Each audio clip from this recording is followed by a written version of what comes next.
dapat nire-recognize mo na maigi si Jesus ang krus niya sa lahat ng bagay. Hindi yung dapat ang tinataas natin, dinadakilan natin ay si Jesus. No, hindi natin dapat idakilain kung ano yung meron tayo ngayon. Kapangyarihan, kayamanan, o titulo sa buhay, posisyon sa buhay.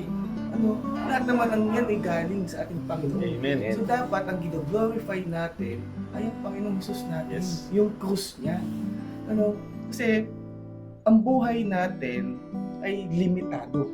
Pero yung grasya at ang pagpapala ni Kristo is unlimited. Amen. O sa atin na lang kung tatanggapin natin ang grasya ng ating Panginoon, kung paano natin siya gagamitin sa mabuti at tamang paraan, mga kapatid.